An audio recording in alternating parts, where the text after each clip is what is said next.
What's good, YouTube? It's your boy Will. I'm back with another video. We got Jimmy High Roller. Will you grow too tall to play basketball?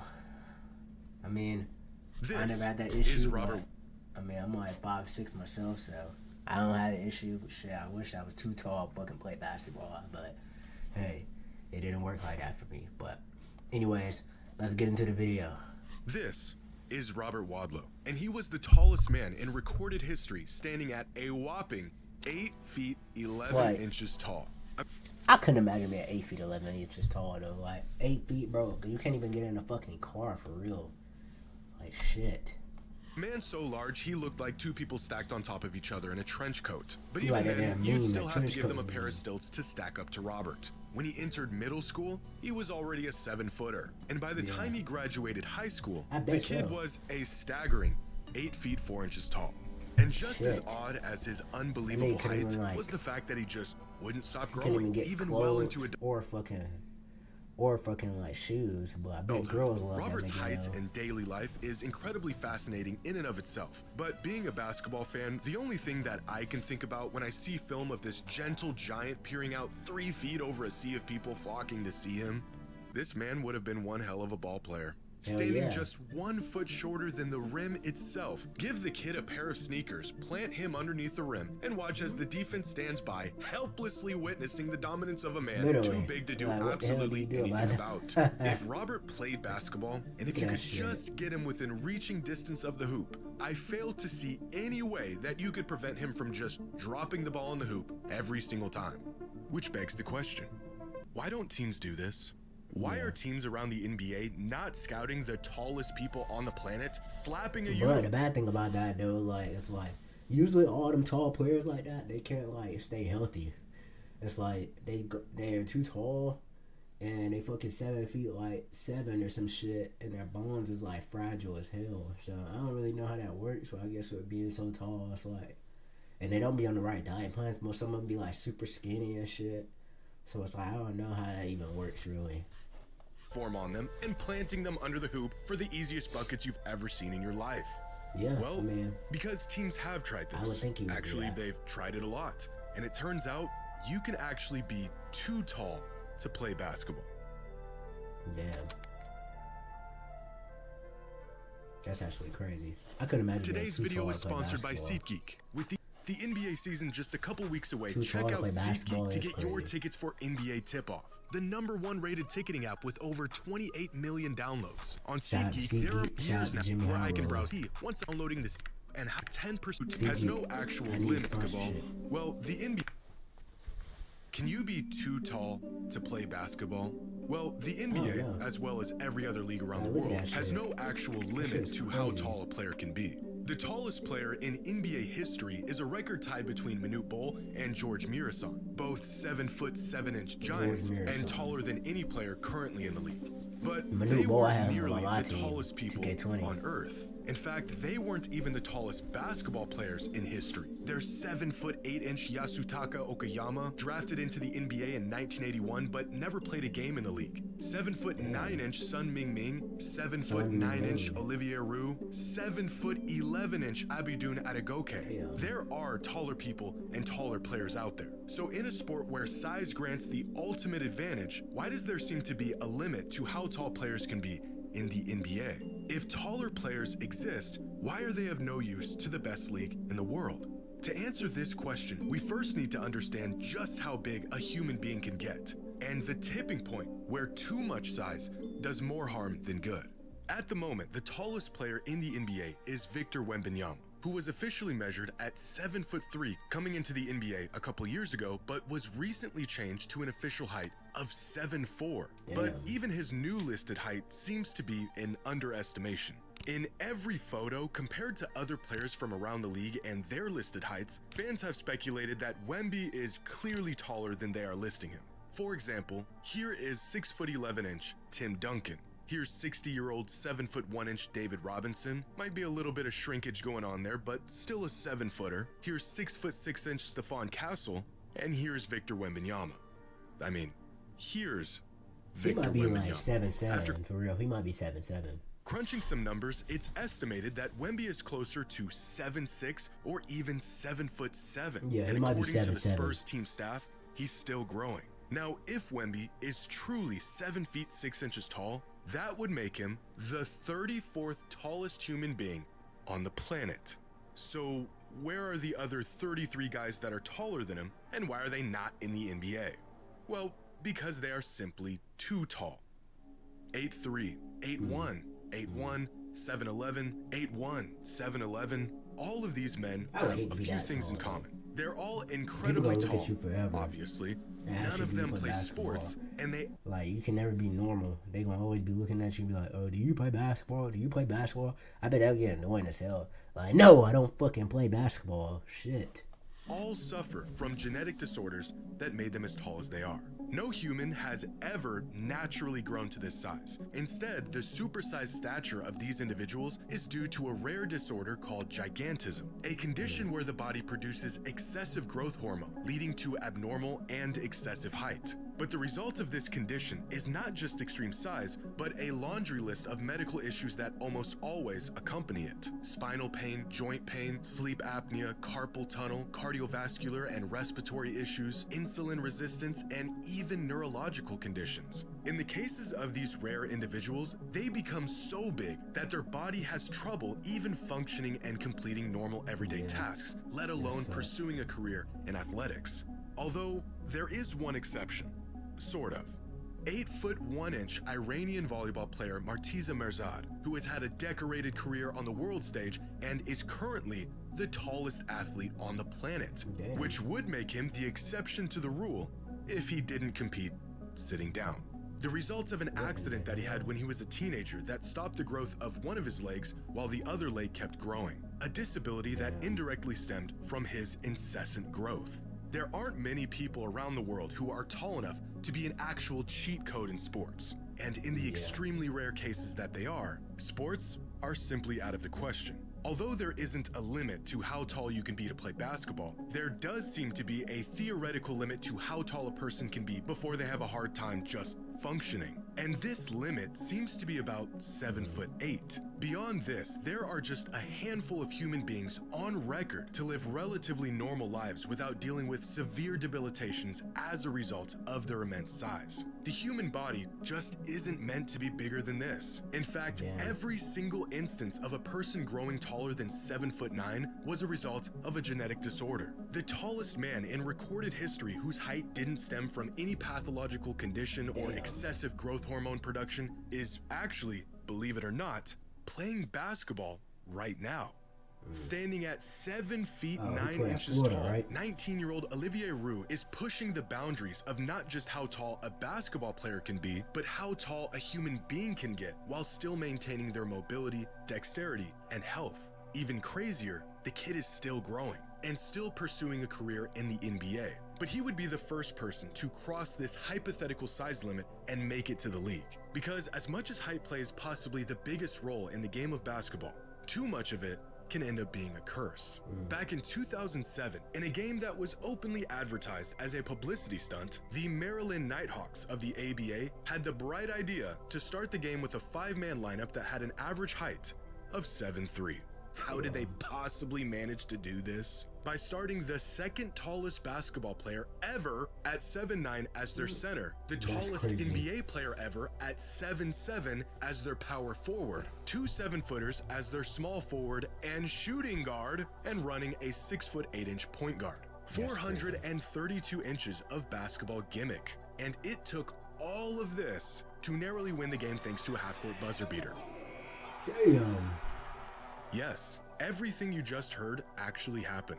Of course, this lineup was never seen again, and the big ball strategy was for nothing more than to merely grab some attention. Fucking do like that tall fucking athlete, like ain't no way you gonna make that shit happen again. Hell no, them too tall. Like the bad thing about that is like they become too tall where they can't fucking function, where they can't even do anything, and that's probably that's probably the worst part of being that tall, which I would personally hate. But yeah, you couldn't even fucking like drive like sports cars you would like. Maybe you want to drive a fucking Porsche 911 or some shit. can't even do that shit because he's too tall. The Nighthawks knew all along going overboard on the size was never a real viable strategy. It didn't grant them an edge over their opponent, and the idea of just feeding their big men easy buckets under the hoop was as far-fetched in reality as it was in theory. But the Nighthawks aren't the only team to give the big ball strategy a shot. In 1999, during the last game of the season, the Dallas Mavericks decided to start the game with a 5-man lineup that consisted of 3 7-footers, one of them being the tallest player in the NBA. 414 inches of lineup and an average height of 6'11", which goes down as the biggest starting NBA, 5 right? in NBA Did history. he play in the NBA? They ended up losing the game by double digits. He played in the NBA. Hubert Davis. Bert Davis. He played NBA. Fuck, I got this damn keyboard where I can't see this shit. NBA. Hubert Davis. Fuck, why is shit slowing so damn slow? Hubert Davis, NBA. He played in the NBA.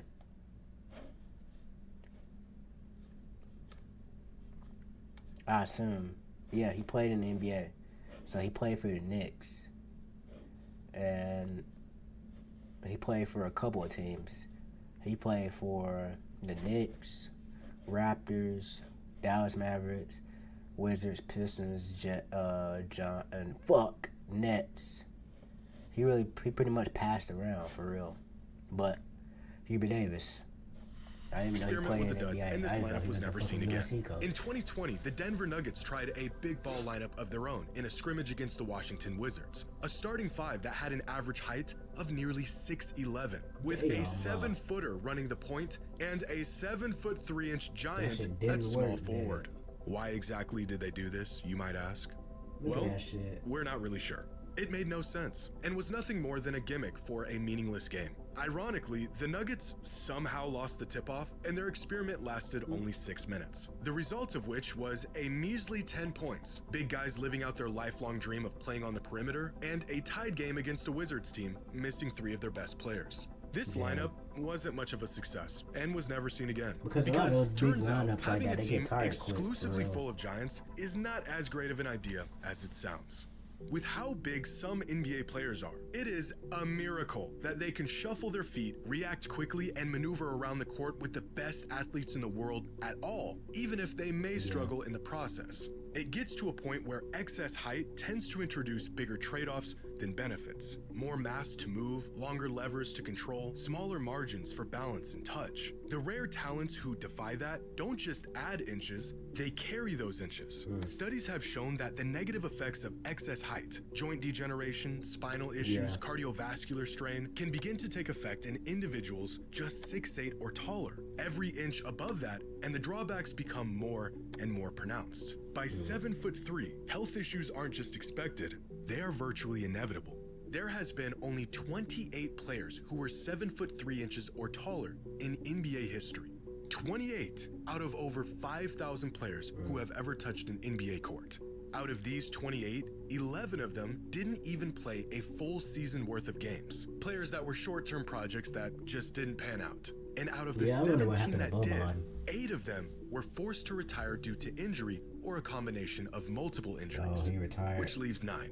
9 players in the history of the NBA who were mobile and skilled enough to play against the best players in the world while remaining healthy enough to stay on the court. Why don't NBA teams just get the largest human beings on the planet and take advantage of their size? Well, they do.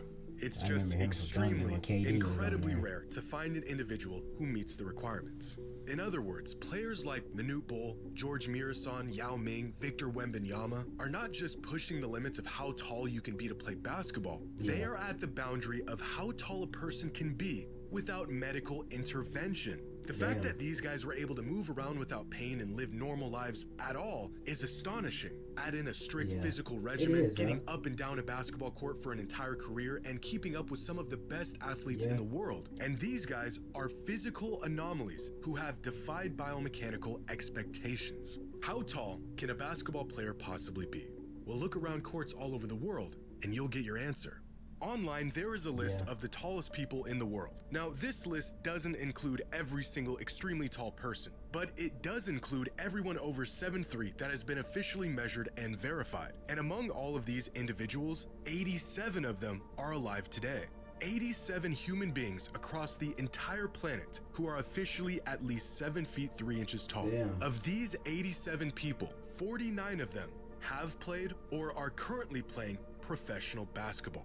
That is 57%, meaning that the majority of giants alive today were at one point or are currently pro basketball players. Even crazier, 27 of them played or are currently playing in the NBA.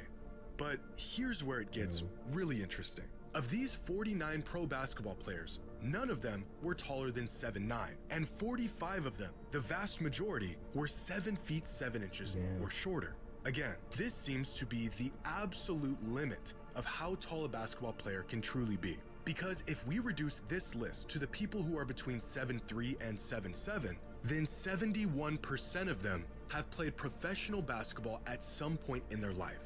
71%, and 43% have played in the NBA. So if you aren't really tall, your chances of becoming a pro basketball player are pretty slim. And if you're too tall, your chances aren't much better. But if you're in this Goldilocks zone, where you have an abundance of size without being debilitating, you are essentially a shoo-in as a pro basketball player. Can a person be too tall to play basketball? Well, technically, I think so, no. But as of right now, I think so, and from honestly. everything that we've seen, I think so. Based off your bodies, is like, I've seen these athletes, and it's like, a lot of these don't even last for like maybe half of a season.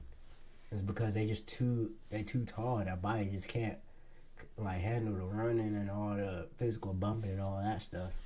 But I mean, I think they're too tall to play in the NBA, to be honest. I think you can be too tall to be in the NBA. I think you can get there, but then it's like being in the NBA is like playing at least like a season or two. That would be my being in the NBA.